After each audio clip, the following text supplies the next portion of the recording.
What's up? It's your girl from Be Fit. If you don't know who I am, I'm an online weight loss coach who's dedicated to calling out all the BS in the fitness industry and providing you with accurate fitness, nutrition, and weight loss information. Today, we are doing a video that I don't know why has taken me so long to make, but we're talking about the best exercise for weight loss. And I guess like the best exercise plan overall for weight loss, not just like one type of exercise. I know I talk about diet a lot, and that's because when it comes to consultations and clients that I've worked with, I see that people are struggling the most with diet, and there's like, in terms of like harmful misinformation on social media, definitely diet takes the cake, but my degree is actually in exercise science, and exercise is a super important piece of the weight loss puzzle. And so I can't wait to share with you guys what I've learned from my degree and how I've applied that to the over 100 women that I've worked with in order to get them weight loss results. But before we do that, this video is sponsored by Built Bar, my all-time favorite protein bar. Like this one in particular, salted caramel.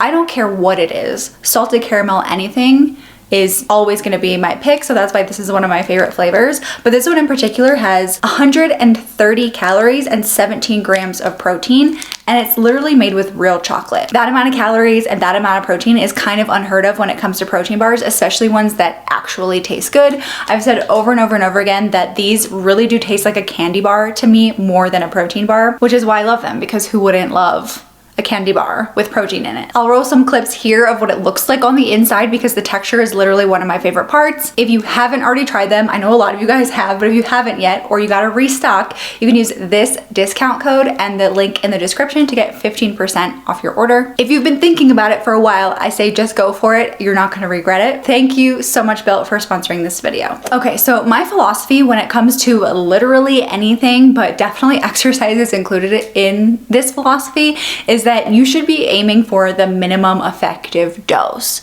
So in other words, like what is the least that you can do to get the results that you're looking for? The fitness industry is just so obsessed with like sacrifice and effort and pain and struggle, and like while that's impressive, and I'm totally impressed by people who are like so hardcore dedicated to everything, I think that that sets like this expectation for maybe just regular old people who want to include exercise in their life, and just makes it feel very overwhelming. Okay, so we're gonna focus on how to get the most bang for your buck when it comes to exercise in relation to weight loss. So the first thing that we need to do is literally throw out all the BS first. So that includes things like heart rate targets, fasted versus fed workouts, like whether or not you ate before or after your workout, and even things like specific exercises or really specific types of workouts. Like we're getting rid of all of that and we're boiling it way down to the basics. And before we get into all of this, if you're new to my channel and you haven't seen a ton of my videos yet, I'm basing this entire video off of the fact that you must be in a calorie deficit to lose weight. So if you're new to the concept of a calorie deficit,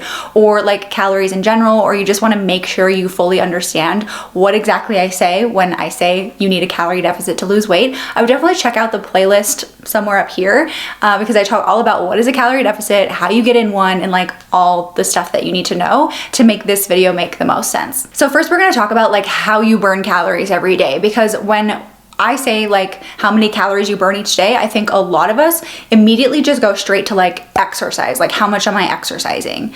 But there's so much more that goes into how many calories you burn every day than just exercise, and I think you'll be surprised how little exercise actually plays a role in all of this. So I'm going to put this little example chart here so that we can kind of go through this. This is your TDEE, or total daily energy expenditure. It's made up of 4 different things. So as you can see from the bottom chunk here, you burn the most calories through your BMR every day, and that's your basal metabolic rate. That's how many calories your body just needs to like perform its basic functions, including like breathing and stuff like that. So the way that I like to think of this is like how many calories you burn if you were in a coma, like no movement whatsoever, no extra stuff, just like keeping your body functioning. And so anytime I hear somebody say like, this is how many jumping jacks or burpees you have to do to burn off like an Oreo, I'm always like, or I could just go to sleep tonight and I'm definitely gonna burn off those calories because your body just requires lots of energy to function. Okay, and then the next biggest chunk here on this chart is NEAT, non-exercise activity thermogenesis. And that's just a fancy way of saying how many calories you burn through movement that we wouldn't classify as exercise. So this is not the movement you're doing during your yoga or cardio session. This is just like me moving my hands in this video, brushing your teeth, like getting up out of your chair to go use the bathroom, walking from the parking lot into the grocery store, like all of those things are considered non-exercise activity, and that burns a lot of calories every day. And then the second to the last one, even before exercise, this kind of depends, but this is typically what we're gonna see. Remember, this is just an example, is your thermal effect of food, and that just means like the calories you burn through digestion. And so since that's not related to activity or exercise, we're gonna skip it.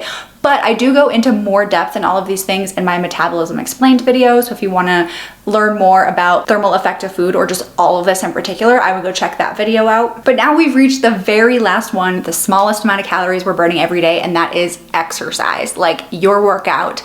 The one thing we always think of when we think of burning calories actually burns the fewest calories on a daily basis. So now how can we take all of this information and figure out how to get the most bang for your buck so you're not having to do all this crazy exercise in order to burn the right amount of calories to lose weight? Okay, so focus number one is going to be increasing or maintaining your BMR. Remember that giant chunk of calories that you're burning every day? We want to maintain that as you lose weight, or we want to increase it. Your BMR decreasing as you lose weight is absolutely normal. That's not like a red flag or anything. Your BMR is based off of how much body mass you have overall. So even when you lose body fat, you're going to be burning fewer calories every day, but that's normal. That's not a bad thing. So even if your BMR is decreasing while you're losing weight, our main priority is going to be maintaining a healthy BMR. So you just want your body to be burning the right amount of calories during rest. And so we're going to optimize that as much as possible. I hope that this is making sense. So how do we do this from an exercise perspective? We prioritize resistance training. Muscle is more metabolically active than fat. So the more muscle mass you have, the more calories you're burning at rest. So like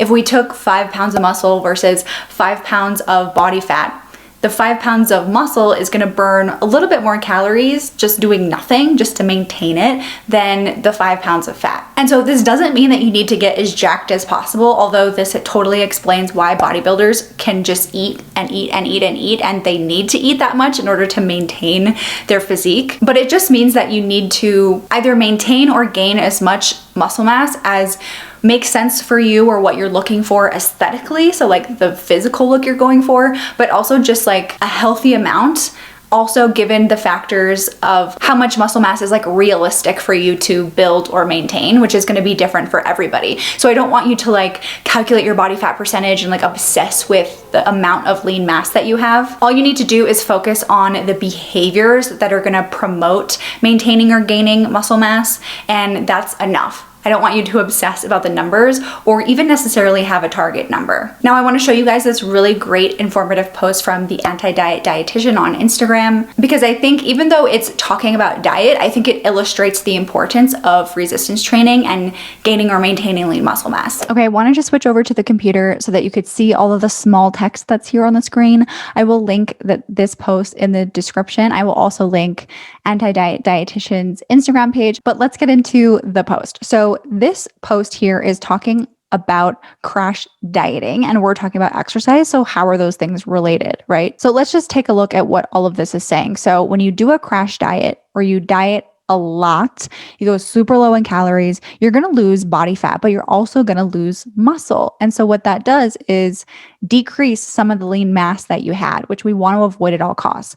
And typically what happens, I've talked about this before, when you go super low calorie or you do a crash diet, you usually end up binging. And so what happens is during that phase, however long that is, like this isn't going to happen from a super, like a 1 day binge. This is going to happen like when you quit your diet because it's too hard and then you just kind of go in the opposite direction, right? So you're going to gain some body fat and maybe a little bit of that muscle back. But if you're not resistance training, you're not going to gain the same amount back that you had lost when you went on that crazy diet or when you just lost weight in general without prioritizing resistance training. These numbers are just examples. This isn't exactly what's going to happen, but it just shows you the pattern of kind of what happens when you do this yo-yo weight loss thing and you're not prioritizing your lean muscle. So then we crash diet again, cycle happens over again and over and over. And so what happens is you started off at 70 kilograms here in this example. You had 15 kilograms of fat and 55 kilograms of lean mass, and you were 21% body fat. But by the end of this, you might still weigh the same, but now you're 28% body fat. And so this is where we get the thing called like skinny fat. But this same thing can happen or be exacerbated when we're not prioritizing our muscle or doing resistance training when it comes to losing weight. And so what's happening here, like we mentioned with BMR and how muscle is more metabolically active than fat, when you're at the same body weight, but a higher body fat percentage, that means you have less muscle, even though you weigh the same. And so that means your BMR is going to be slower than what it was before all of this. So I hope that this can sort of help conceptualize what I'm talking about here. And again, go follow Anti-Diet Dietitian. She puts out great content. The last thing here that I want to talk about resistance training is like exactly what that is or what that looks like. So when I say resistance training, you might automatically think lifting weights. And while that definitely is a perfect example of resistance training, it's not the only option for you. So essentially, we just want you to challenge your muscles in some way. Anything that's going to challenge your muscles is going to stimulate growth. There are a bunch of different ways to do that. Weight training, yoga, Pilates, like pole dancing, insanity. Did I just reveal how old I am? Is insanity even still a thing anymore? Something like maybe Chloe Ting or YouTubers who put out like body weight only workouts, but are still super challenging for your muscles. All of that falls into the resistance training umbrella. And I think I'd have to make a completely separate video explaining all of the like nuance behind resistance training, which I will in the future, I promise. But for now, just don't feel like you need to put yourself into a box. Feel free to get creative and just keep in your head, like, I just need to challenge my muscles. How can I challenge my muscles with exercise? It's also important to note here that resistance training in that session, whatever resistance training looks like for you, also burns calories, which is going to go into that exercise activity thermogenesis category that's typically very small for people on that example chart that we were looking at. So in my opinion, resistance training is kind of like a win-win. Like, not only are you burning calories in that moment and increasing that category of your total daily expenditure, but you're also potentially improving your BMR over time. So that's why I think resistance training should be your number one focus when it comes to weight loss. Focus number 2 is going to be increasing your NEAT or non-exercise activity thermogenesis, all the activity that you do that we wouldn't put in the exercise category. That does burn a lot of calories throughout the day. And so if you can just like inject or like infuse activity into your daily life, it's gonna make weight loss so much easier for you. For example, let's say you work an office job or work from home at your desk like I do, and you all of a sudden make a career change or a job switch, and now you're a server in a restaurant or some sort of other physically active job that requires walking a lot or moving a lot. Now, if we keep all of the other factors of your life exactly the same, like literally nothing else changes except for that job and the activity that you do during that job, so no changes in diet especially, that alone will result in a lot of results. Like, somebody who goes from an office job sedentary all day to surfing is probably going to lose some weight just from that alone. And some people might argue that if you are purposefully doing more walking every day in order to increase your activity, now that's planned exercise and it should go in the exercise activity thermogenesis category. And it is kind of a gray area when it comes to that, but we don't want to worry about like what exact category things are falling into. We just want to focus on increasing that activity every day. And the point is, like, it doesn't have to look like a traditional workout to be valuable in your exercise plan for weight loss. So with my one-on-one clients, if they were struggling to lose weight, one of the first things I would do is like Can you get a way to track your steps? Let's increase your step goal. And I've definitely noticed out of all the women that I've worked with, the ones who were able to build in activity in their day every single day, even if it was something small, lost weight a lot easier than those that didn't. And actually, I can give you a real life example that I saw recently on TikTok. This woman lost like 60 pounds, I think. I wish I had saved it, just by walking every day during her work day. So she was working from home, she had a standing desk, I think, and she put a treadmill underneath it so that she could work and walk on the treadmill at the same time. And her example is a little bit more extreme because she literally walked on the treadmill her entire 8-hour work shift. So she was walking lots of miles every day after being completely sedentary. It makes sense why she lost so much weight because it's quite a drastic change, but it's a perfect example of how just like building in something into your day will help you a lot in the long run. So regardless of your situation, if you're willing to get creative and figure out how to build in activity into your day, it's gonna help you a ton on your weight loss journey, even if it doesn't result in you losing like 60 pounds just from that one behavior. What I did is I got like a little stepper off of Amazon. So you literally just do like little steps, and it's harder than I thought it was gonna be. And so like when I'm going over edits for YouTube videos or I'm doing other things that don't require as much focus, I'll whip out that bad boy and just get in like an extra 3,000 steps because I am quite sedentary during the day. One thing to note though, I believe there are studies for this, that including exercise into your workday can actually decrease your productivity. So if you have something that you really need to focus on, it maybe isn't a good idea to throw exercise into the mix while you're working. This is just for the work example. All of my examples surrounded like your workday, but it doesn't have to just be about your work. It can be about literally anything in your life. How can you add more activity in? Okay, and the third focus for your exercise plan for weight loss is something that I call other activity or other exercise. And this is all stuff that I teach in more depth in my weight loss course, which will be open for enrollment in the next couple of months. So if you want to get notified when that's available, you can sign up with your email in the link in the description, or I'll also pin it in the comments. But part of the reason I call this other exercise is because you may not even need to include it. You could be getting results just from the first two focuses and having your diet really solid. And I also call it other exercise because it can include literally anything that you want it to be. You could put cardio in this category, but it could be anything. And the main focus here, because if you're not getting results from the first two or from your diet, then we're looking at that calorie deficit kind of equation. And so we realize, okay, I need to burn a little bit more calories. How can I burn more calories? And so that's the focus of this focus category. But the question isn't just how can I burn more calories? It's how can I burn more calories in an enjoyable way, which is why I say it could be anything. I want you to pick something that's going to be most enjoyable. And I probably should have mentioned this earlier, but like enjoyment is a super important factor when it comes to exercise for weight loss, because if you are miserable doing something, if you don't want to do it, chances are your willpower and discipline is gonna not be there for you at some point, and having something that's enjoyable is gonna make things so much easier for you.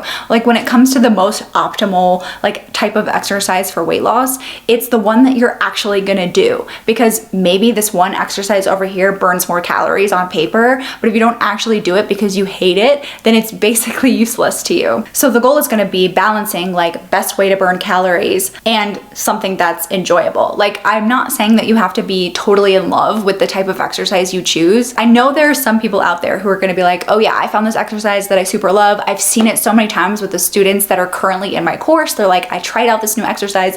It's so much fun. I love it. It makes me excited to work out. But I know that's not realistic for everybody. So I don't want you to feel bad if you can't find a type of exercise that you love. The point is to find something that's the most enjoyable, whatever that looks like for you. Okay, so that is how I conceptualize an exercise plan for weight loss. I hope it helped like change your perspective a little bit, give you some ideas of how you can approach exercise moving forward. And I will make more videos about exercise in regards to weight loss in the future. So please post your questions in the comments so I can either answer them there or make a separate video addressing things. I'm already planning to do like one more focus on resistance training specifically, but let me know what other questions that you have. As usual, guys, thank you so much for watching and supporting my channel. It means the world to me. You can also follow me on TikTok and on Instagram, and I will see you guys in the next video. Bye.